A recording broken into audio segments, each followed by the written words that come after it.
My wife slept with my brother on our wedding night. Everyone in this family knew. Every single one of them. My mother, my cousins, his friends. They sat at my reception. They ate my food. They shook my hand. And not one of them said a word. That is not betrayal. That is conspiracy. Before we go any further, subscribe to Revenge Handler. This channel exists for every father and grandfather who gave their best years to this family and got betrayal in return.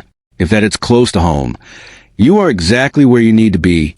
Hit subscribe right now, because what I am about to tell you, you need to hear it all the way through. My name is Robert.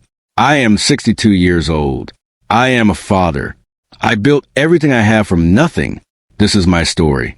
Get comfortable, because the people in this story had every single chance to do the right thing. They chose wrong. Every time. Drop a comment below. Make sure you are subscribed. You are going to love it here. And if you think you already know where this is going, you don't. Not even close. She was standing in the hallway, still in her wedding dress. His jacket was on the floor beside her. I was supposed to be checking on a guest. We were staying one floor above the hall. The door was not fully closed. I did not push it open. I did not shout. I stood in that hallway, and I counted 11 seconds. Then I walked back down the stairs, sat at the bar, ordered a ginger ale, did not say one word. Not that night. That was 30 years ago. Let me take you back to where this started. Her name was Marlene. I met her at a gas station in 1991. She had a flat tire. I offered to help. She said she could do it herself. She could. She did. But she gave me her number. We dated for 2 years. She was careful. She was organized. She never raised her voice. I thought she was steady. I thought she was safe. My brother was 2 years younger than me. His name was Paul. We grew up in the same room. We shared everything. He was a charming one. I was the one who showed up. I introduced him at my birthday dinner. Paul shook her hand, smiled that smile of his. I did not think anything of it. Why would I? Over the next year and a half, things seemed fine. Marlene and I grew closer. Paul came around less. I thought he was busy. He was, just not with what I thought. The wedding was a Saturday in June. 60 people. A church with old wooden pews. Paul was my best man. He gave a toast that made the room cry. He told a story about us as boys. He said I was the best man he knew. Then he looked at me, and I believed every word. That look, I still think about that look. He knew, even then. He already knew, and that was just the beginning. Drop a comment below. Where are you watching from right now? And stay with me, because this story is only getting started. If you are just joining, you need to go back and watch from the start, because what I am about to tell you only makes sense if you know what came before. I did not go back upstairs that night. I sat at the bar until the reception ended. I shook hands. I thanked people for coming. I laughed at 2 different jokes. Nobody knew. When the last guest left, I went up. She was in bed. The room was quiet. I went to the bathroom, washed my face, looked in the mirror for a long time. Then I got into bed, and I went to sleep. That is something people do not understand. The body keeps going, even when everything inside you has stopped. The next morning she made coffee. She was cheerful. She asked if I slept well. I said yes. We went on our honeymoon. 7 days in Florida. I smiled every day. I swam. I ate dinner across from her. She thought we were happy. For 7 days, I let her think that, because I was not ready. Not yet. When we got home, I started watching. Not because I was suspicious.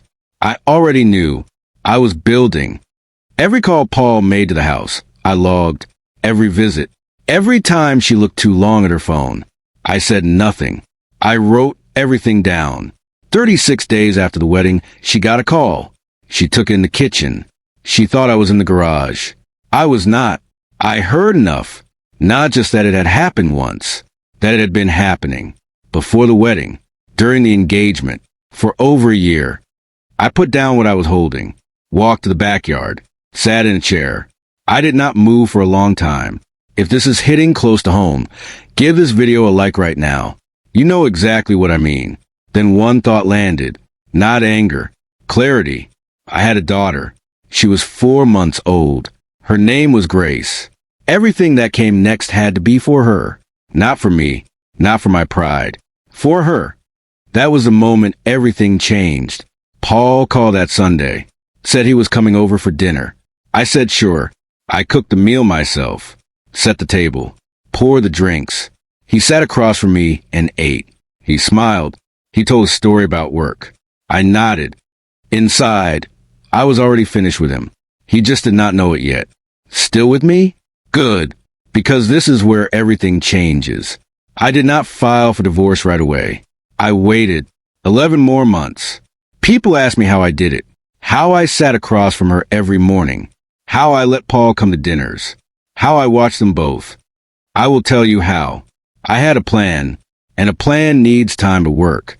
The first thing I did was call a lawyer, not a divorce lawyer, an estate lawyer.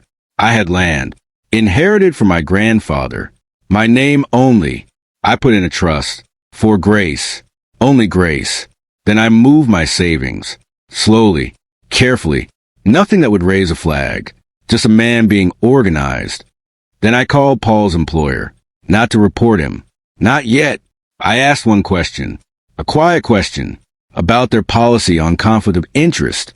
You see, Paul had recently been promoted. He managed a team. He had responsibilities. And I had found emails on a shared family computer that he had forgotten to delete. Those emails were not about Marlene. They were about money. Paul had been doing something at work, something that was not legal. I did not know that when I started watching. I found it by accident, but accident or not, I kept those emails, printed every one, filed them in a folder. A man keeps records. By month 9, I had everything I needed. The affair, phone records, his work emails, a recorded conversation, legal, one-party consent state. I met with my lawyer. 2 hours. We mapped it all out. The divorce, the assets, custody of Grace. Marlene would not see it coming. Paul would not see it coming. I made sure of that. I cooked dinner that Friday. The 3 of us sat at the table. Me, Marlene, and Grace in her high chair. I put Grace to bed myself. Read her a story. Sat in the dark until she fell asleep. Then I went back downstairs. And I told Marlene, very quietly, very calmly, that she would be receiving paperwork on Monday morning. She looked at me for a long time. Then she said Paul's name. I nodded. I told her what I had. All of it. I told her she had 2 choices. Sign the papers cleanly, or watch what I held get handed to Paul's employer. That was the last dinner we ever shared. We are almost at the end. Subscribe if you have not yet, because what happens next is something I have never told anyone. You stayed. Good. Because this right here is why patience is a weapon. Monday morning, a process server knocked on Paul's door. Not Marlene's. Paul's. At 7 in the morning. He called me 30 seconds later. I did not answer. He called again. And again. 7 calls. I picked up on the 8th. He said my name. Then stopped. I let him stay stopped. For a long time. Then I said, "You should read the second envelope." There was a second envelope. Inside was a letter, addressed to his employer, and to the licensing board. Everything I had found, fully documented, ready to send. I told him it was already on its way. That was not completely true, but it was close enough. He came to the house that afternoon. I did not let him in. I stood at the door, and I looked at my brother, the man I grew up with, the man who stood beside me at the altar, the man who shook my hand and called me family. He was crying. I was not. I said, "You made your decision in June. Today I made mine." Then I closed the door. I never opened it to him again. The divorce was finalized 9 months later. Marlene signed everything. No contest. She moved 2 towns over. I never spoke to her again. Paul resigned before the board opened an investigation. He moved away. We have not spoken in 29 years. My daughter Grace is 30 years old now. She is a nurse. She has 2 children of her own. She knows the whole story. I told her when she was old enough. She asked me once if I was angry. I thought about it for a long time. Then I said, no, I was careful. She laughed.